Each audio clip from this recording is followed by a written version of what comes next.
Alright, so mga parigoy, we are here at Koisim Ponds again. Okay, so mga parigoy, I'll try to speak in English because we have a lot of friends in Cambodia asking about biological crash. So that's why I decided to discuss about biological crash, and for our friend to understand it more, especially in Cambodia. Alright, so shout out to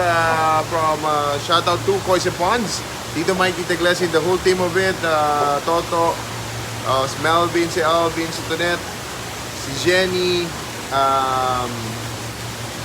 Mean, si Ruth. Alright, Koi Ninjas of the Philippines, Doc Albert, Engineer Alvi, Com Noel, Attorney Elgin, Attorney Jed, Armiel, and of course, Tita Amor, the team of Koisim Ponds. So, ating mga Parikoy group, sila Albert, Derek Bumping, Captain Rex. Alright, so mga Parikoy, now we're gonna discuss how to avoid biological crash, or how not to have a biological crash. But we have to understand first, what is biological crash? Okay, so why we do have biological crash. So, in fact, there's one friend or one client this afternoon called up and is having this problem, biological crash. So, one of the main reason that's why we are having a biological crash, of course, water quality. You have to understand that bacteria, good bacteria, or the nitrification bacteria, needed a very good water as well. Okay, enough supply of oxygen, so they could have enough enough dissolved oxygen to survive. Okay, so where do the nitrification bacteria lives? All right, this is where it is. So in biological chambers like this filter mat, where the nitrification bacteria lives, okay, you have to make sure that it has an aerator or air pump dedicated to the chamber, so they could have enough dissolved oxygen, like that, mga parigoy. In the koi pond, we have this aerator. So the dissolved oxygen in this space will be high, which is also needed in our biological chamber. You also have to remember that biological chamber needed a very dark room or dark chamber, mga parigoy. There will be no sunlight, light, especially UV light. Okay?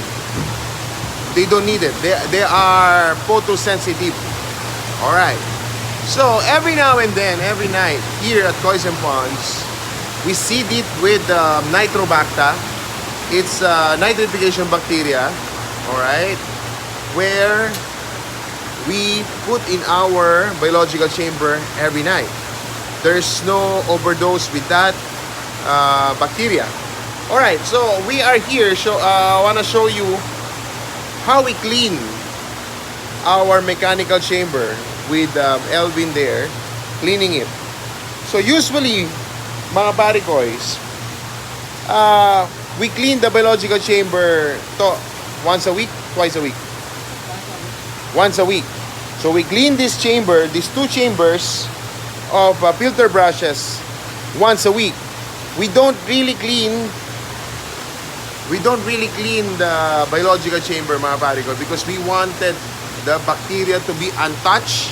And of course, you can do that if you have a very effective mechanical chamber. You want your biological chamber to be free of debris or the solid waste. You only want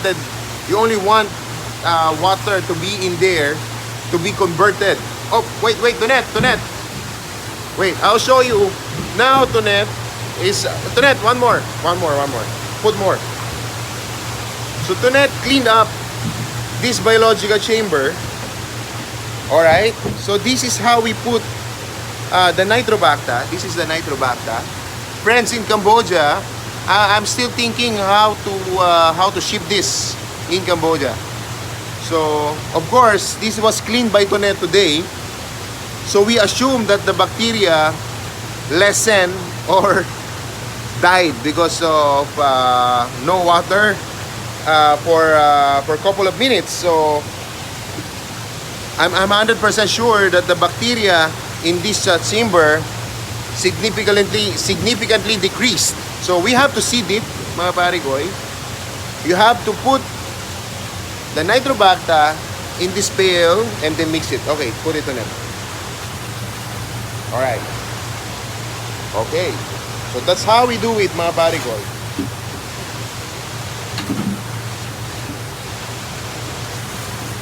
Alright. So, after that, Tonet will close the chamber and will open the aerator for them to to be activated.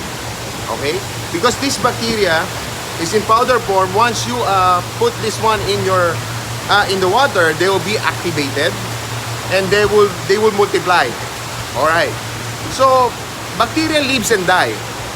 It always depends on how much food they have, how much oxygen they have in the chamber, and how healthy your biological chamber is. Okay, so now going back to the filter cleaning, mga parigoy, we only clean biological chamber or the filter mat chamber at least once every 3 months. The fastest, once every 3 months. We have a Koi Ninja brand, our meal. He doesn't really clean his biological chamber in the last 20 years or 15 years. I'm not sure. I think 20 years. Mga parigoy, his biological chamber is untouched, never open, but he flush it. He flush it means he just reducing water on the chamber for the the solid waste to be flushed out and removed. Okay. So once, mga parigoy, you have this biological crash, the appetite of your koi will go down, mga parigoy, even though the ammonia, NO2, NO3 is low, but the appetite will gonna be really less, mga parigoy. So you have to seed it with nitrobacter, keep seeding it until the appetite goes back. Alright? So, yeah, with this short video, again, mga parigoy, when cleaning, it has to be really clean, mga parigoy. So make sure all the poop goes away or flush out, mga parigoy. And actually, Toto will take about 15 minutes to clean the whole, the 2 chambers of filter brushes. It's really fast, mga parigoy. So you don't have to spend the whole day cleaning your chamber. If you do so, then your biological chamber is very vulnerable. Because why? The more they are exposed with no water or with less water, mga parigoy, of course, they live in water with oxygen. The more they are empty because of your spending a lot of time cleaning it, the more bacteria will be dead. So it's like having a new filtration system. You don't want that. Alright, so if you have questions, mga parigoy, please, especially those who are in other countries like Cambodia, we have really good friends in Cambodia having this problem, mga parigoy, and please do so. That's why I'm trying to speak in English or speaking in English for the benefit of our friends in Cambodia. And our friends in Cambodia, please visit Koi Town Farm, where you could have a lot of advices from Mr. Hak, from Mr. Cheng Hak and Suchit. So you can ask them about filtration system. You can buy a lot of products. Especially now, they have a new koi shipment just arrived from Japan, and you can visit and you can avail. This is a very good bloodlines. Mga parigoy, it's all imported from Japan. So anyway, Koi Town is only selling imported kois from Japan. Okay, alright, so if you have further questions, comment in the video. Please don't forget to like and subscribe my YouTube channel, mga parigoy, and don't forget to click the bell button so you will be notified. So from now on, I think, because a lot of our friends in Cambodia keep asking me, when are you going back? Sorry, friends in Cambodia, I cannot go back yet because of the quarantine period that I have to go through 2 weeks in Cambodia, and the flight is really, really seldom going to Cambodia. I have to spend a lot of time, money, and resources going there. So hopefully, when this all gone, I'm gonna visit and be there in Cambodia again. Kevin Tolibao, good afternoon, Sir Migoy. Thank you for always teaching us, watching from Bukidnon. You're always welcome, mga Barigoy. Again, please clean your filter chamber at least once a week, mga Barigoy. Bad, what do you call it, accumulation of solid waste will also kill your good nitrifying bacteria in your biological chamber. Why? Because there will be a lot of anaerobic bacteria that will be living there, so it's not really good. So your good bacteria will be also affected. Alright, so again, if you have questions, comment, and I will try to answer that as soon as possible. God bless you all. Thank you for watching.